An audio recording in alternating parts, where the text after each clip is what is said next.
This is my home. This is my kitchen. This is my family. Tilly. Jack. Holly. Megan. And of course, my wife Tana. You may think you're the busiest person in the world, but over this series, I'm going to prove it's still possible to cook stunning food at home. My rules are simple. Home cooking has to be easy. It's got to be fast. It's got to be delicious. So, if you think you can't cook amazing food at home, think again. These are the only recipes you'll ever need. Breakfast, lunch and dinner. Great home cooking is built around classic dishes. Everyone's got their favourites, from super simple breakfast to traditional Sunday roast. The secret is not to let your classics go stale. Make sure you keep your cooking exciting by tweaking and adapting it. Here are some of my ultimate classics. Dishes we couldn't do without in our house, but given delicious new twists. First, I turn the quintessentially British breakfast of boiled egg and soldiers on its head. Next, my eclectic, wholesome take on a classic ploughman's lunch. Ham or cheese or Stilton, it's hard to dictate which one's the best. I'm going to put all three in. My eldest Megan helps me rustle up a new spin on a classic roast beef with Yorkshire pud. It'd be amazing. It's incredible. There, nice big chunks, lovely. And we get stuck in to make an unconventional Eton mess. Oh, you okay? I got meringue in my eye. These are my classic dishes with a twist: breakfast, lunch and dinner. First, family favourite, boiled eggs with a soldier that will make your taste buds stand to attention. There's something quite nostalgic about a boiled egg. It's something that's never lost its magic when you slice that top off and dunk that soldier into the yolk. You can't mess with a deliciously runny yolk, but this is what I like to dunk in it. An anchovy soldier. Anchovies into pesto mortar. No salt, naturally. Yeah, anchovies are very salty, so just a touch of pepper. Rich in omega-3s, the amazing tinned anchovy is a natural flavour enhancer, and I use it to pepper many a savoury dish, from roast lamb to the humble toasted soldier. Grind them to a really nice, smooth paste. The smell of that is almost like being at the seaside. Now, get your soft butter, and just put half the butter in first. 50-50 is the way, 50% anchovy, 50% butter. That way you've got that real nice, salty creaminess. Mix that up. That's absolutely delicious. Trust me, finishing that anchovy butter on a slice of grilled fish, I'm in heaven. The bread. This is a sourdough. Delicious, very crusty. Take 4 nice slices. Now, get that pan nice and hot. A couple of tablespoons of that anchovy oil into the pan, and then get your bread and lightly fry each side. The smell of that anchovy oil is incredible. Take that out. Now, bring your water up to the boil. The secret of softly boiling an egg is to place them into the water gently, on a spoon, in, and just tilt so they don't hit the bottom. Nice and light. Up to the boil, count to 5, turn the gas down. Is it 4.5 minutes? Is it 5 minutes for a soft boiled egg? I've cooked thousands of them, and every time it's 4.5 minutes. Whilst that's boiling, get your bread and spread that on there. That is incredible. Chopped parsley brings that kind of freshness. Goes brilliantly well with the anchovies. Hear that crunch on. And sorry, but I can't resist. Oh my God. Right, gas off. 1, beauty in. 2, I feel like a 5-year-old again. This is that moment when you open the vault and that little magic inside is all yours. There's a great twist on a great classic. Wow.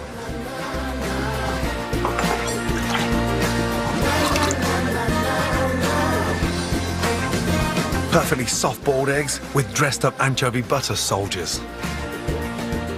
Who would have thought that egg and soldiers could be that delicious?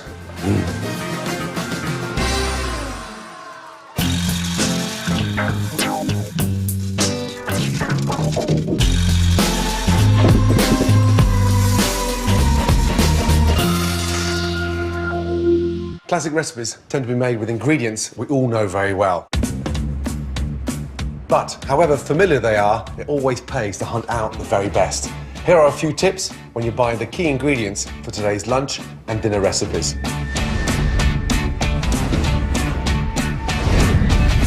First off, what could be more classically British than the cheese that's been produced here since the 12th century?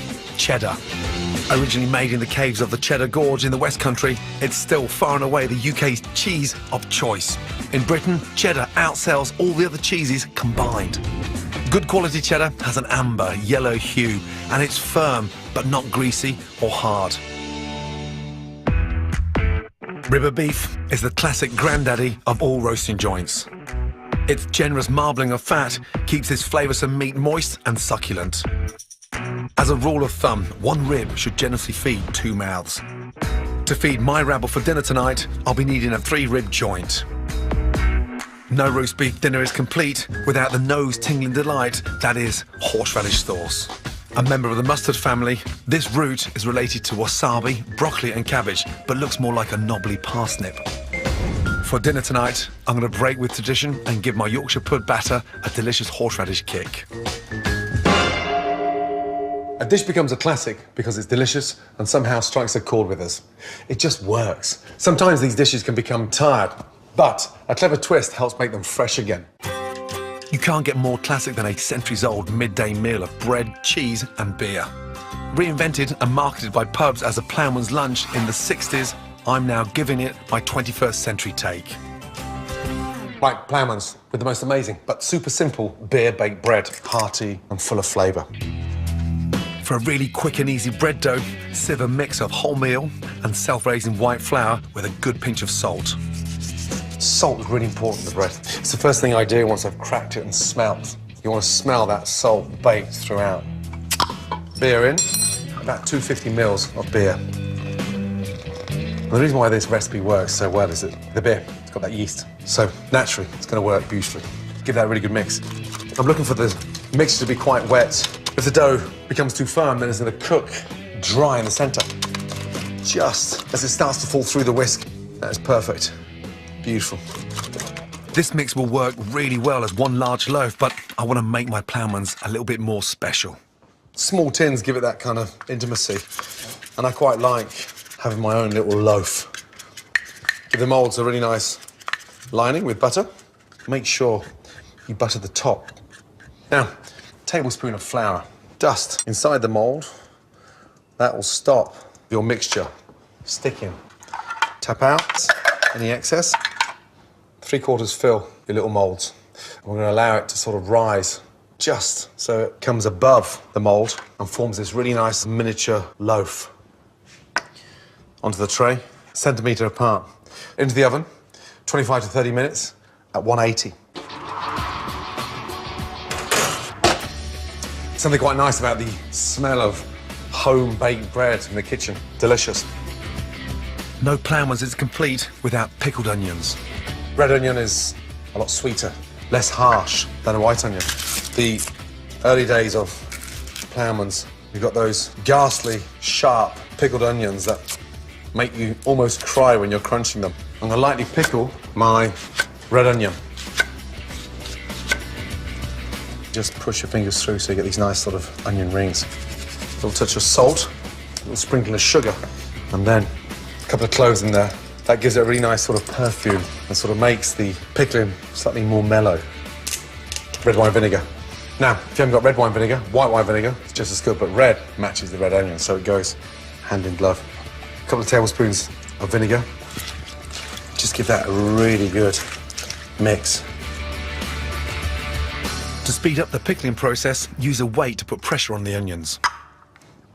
As the weight presses down on the onions, the clove, the salt, the sugar, the vinegar work their magic. And it comes out with a really nice, light, fragrant pickle. For my 21st century ploughman's, I'm creating an all-in-one salad and bringing the traditional elements together with a punchy dressing. A tablespoon of English mustard, a tablespoon of honey, a touch of salt and pepper, and finish off with white wine vinegar and olive oil. Now, generally, it's sort of 3 parts oil to 1 part vinegar. That's the sort of general base. You don't really think of a vinaigrette with a ploughman's, but this is a really nice sort of modern approach to a ploughman's.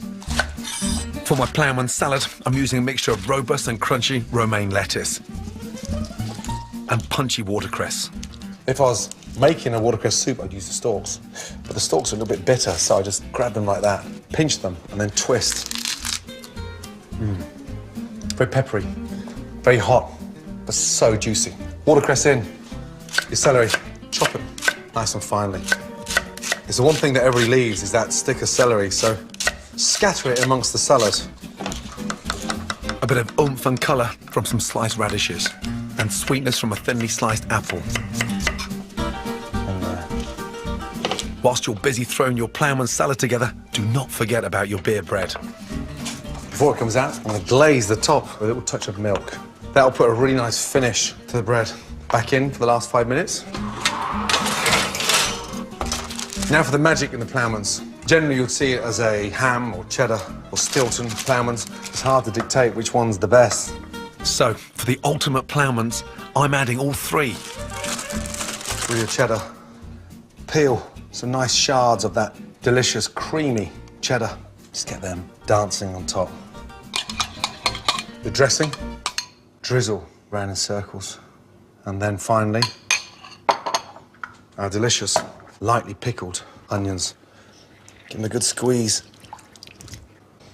And look, just dot the onions around. Bread is ready.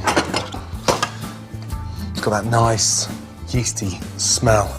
Warm, crusty, and delicious. And there you go. That is my classic, modern version of a traditional, stunning ploughman's. Wow. My delicious all-in-one ploughman's salad with individual beer bread loaves, updated for the 21st century. Next up is the ultimate roast beef dinner with a twist. This It'll be amazing. is incredible. And my eldest daughter, Megan, finds out it takes a bit of muscle to be a pro chef tosser. Nice, yeah? That was lovely. And again? Oh, I'm gonna drop Well it, see. I think a fantastic Sunday roast is the cornerstone of home cooking. It's what the rest of the week's meals are built around. And I absolutely love it. But that doesn't mean it can't be improved. To make the most out of my roast, my main course is the delicious stuffed roast rib of beef, complete with tangy horseradish Yorkshire puddings. But first, I'm enlisting the help of my eldest, 15-year-old Megan, to reinvent one of my all-time favourite classic desserts, Eton Mess Bomb. Right, Eton Mess. What's the one thing you love about Eton Mess? I love the meringues. Now, this is a Eton Mess with a twist. What's the twist in it compared to the normal one? We're going to freeze it. So it's almost like a sort of Eton Mess bomb. Wow. Now, I'd like you to whisk the cream, please. Half the strawberries are going to go through the mix, and half the strawberries are going to be turned into a coulis. Strawberries in first. A little dusting of ice and sugar into the pan. And now the ice and sugar will withdraw the sweetness from the strawberries and start caramelising. So let me show you a nice quick way of whisking. The secret of whisking is like 10 seconds on and 10 seconds off. That way your arms don't get tired. Now, we'll take the cream to a 3/4 stage. What is a 3/4 mix? So we leave some sort of texture in the cream. And that's what we Okay. call 3/4 whip. And you've got a nice, soft peak. They're caramelised. There we go. We'll put a little touch of water in there. That'll help break down the sugar and turn that into a really nice strawberry liquid. Now, to get it really nice and fine, I'm going to blend it. On and blitz. Off. Okay, that's fine.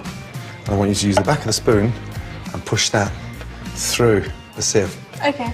Now, that way, you don't get those seeds. Smells so good. I love the smell. Nice. This is the exciting part. Wow. Hold on. Oh, Meg.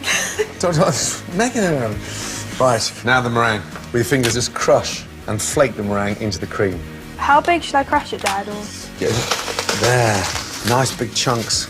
Okay. Lovely. Oh, you okay? I got meringue in my eye. Damn. To make this dessert even easier, I often cheat by using good quality shop-bought meringues. A little taste. That's just cream and meringue. Wow, I said little taste. You okay? Strawberries in next. A couple of spoons of the coulis. Now look at that now. To prepare the mould to transform the traditional Eton mess into a frozen bomb, form a triple layer of cling film. Adding water to the bowl will help the cling film stick. As I pour that in, I want you to spread it down at the bottom and push it down.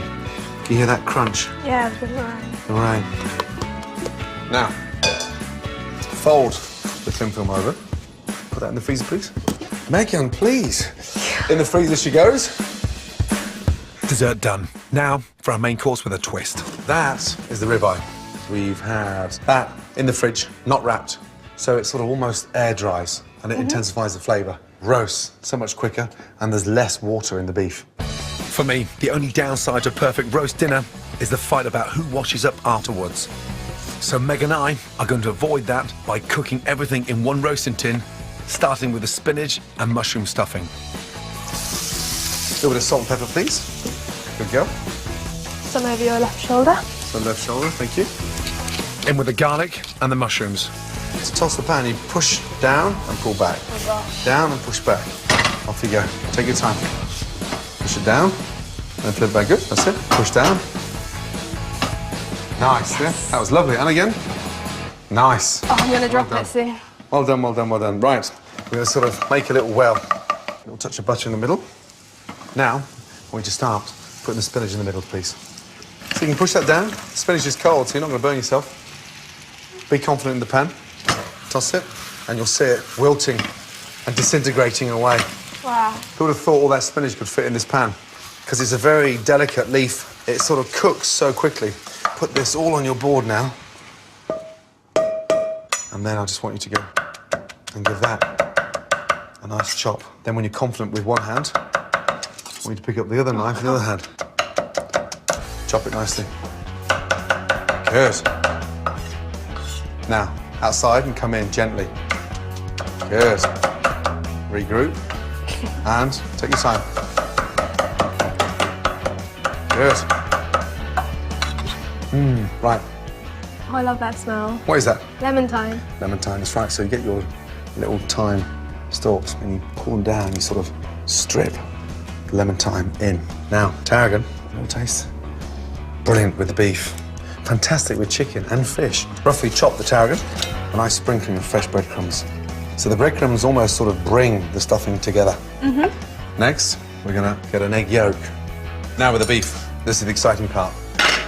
Slice with the bone, and then come inside and go 2/3 of the way down.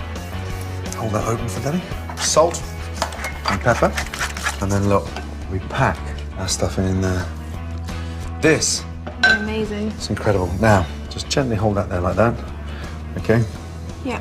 And I'll see you tomorrow. What? Tying string around the rib will keep it all together during roasting. Not too tight. If we tie it too tightly, what happens? The stuffing will come out. That's right. That's ready for roasting. But we're going to protect it and sit it on a trivet.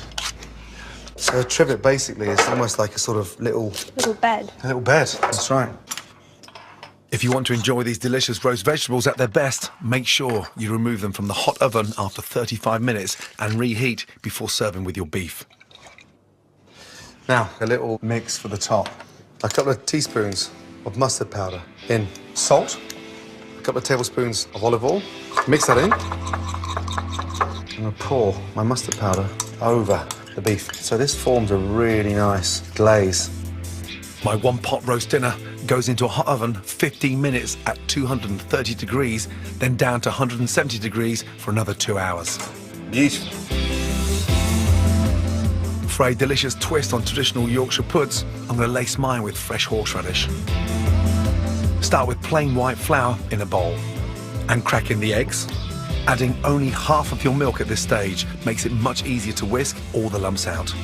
And if, like me, you like your puddings a little lighter and crispier, add a dribble of cold water and add salt to season. When you're happy your batter is lump-free, whisk in the remaining milk. Peel and grate horseradish and add a handful to the mix. We can leave the batter to rest while we get the meat from the oven. That is beautiful. And this is where you really need to let it rest. How long would you say to rest it for? I like to rest the meat for at least 20 minutes. Just the right amount of time for us to whack up the oven and to get our Yorkshire puddings in. I love using the rich dripping, but vegetable oil is a healthier option. To get the fluffiest Yorkshires, your tray and fat must be piping hot. For best results, take your jug of batter to the oven and pour the mixture in there. It takes just 15 minutes for our Yorkshire puds to puff themselves up and turn a delicious golden brown. With the Yorkshire puddings on the way and the beef rested, we can finish off the Eat and Mess bomb. Run the bowl under the hot water. Twist and pull. Nice. Wow. Look at that, beauty. It's amazing. Sit that on to your plate. Now, the finishing touches. A drizzle of the remaining strawberry coulis Just going to pour this over. Amazing flavour. and some grated mint chocolate. And that is a nice twist on a classic Eat and Mess. A delicious Eat and Mess bomb. Beautiful. Let's go, baby. Please don't drop that, Meg. Meg, please. It's not a rounders match. Dessert sorted, and the beef is ready to serve up. Lift that up, place that onto the board. Parsnips, carrots. You can see why we kept them in halves. They've got all that flavour. One beautiful big slice for Daddy, one for Maggie, and then on the side, The stuffing, the stuffing, the bit that's the best. to die for. Now, fantastic Yorkshires. They're amazing. Aren't they beautiful? Mm-hmm. That's for you, my darling. And that one is for me. A beautiful roast beef with a twist. Wow. These are my ultimate classics with a twist. Juicy rib of beef with horseradish spiked Yorkshire puds, and scrummy Eat and Mess bomb topped with strawberry coulis and mint chocolate. With the younger kids out at friends, it's down to just me, Tana and Megan to get stuck in. That is a ribeye fit for a king. Oh, wow. It's cooked beautifully. Thank you. Thank you. Explain to Mum what's in the stuffing, please, darling. The stuffing has mushrooms, lemon thyme, tarragon, and spinach. Favourite part, Meg? What do you enjoy? I really enjoy doing the stuffing. It's not as hard as it looks. Bon appetit, everyone. Lovely. To collect selected recipes from the show, go to my scrapbook at channel4.com/Gordon. Next time, my ultimate French food. It's the cuisine that kick-started my career. It's the smell of those grilled walnuts that is beautiful. And I'll reveal the secret to French classics guaranteed to beguile your whole family. How cool is that? Magical. Tonight at 9:30, Greg Davies stars in our brand new comedy Man Down. He's lost his trousers, his dad's out to get man, he hates his job. Apart from that, he's okay. Next up, Jamie's 15-minute meals.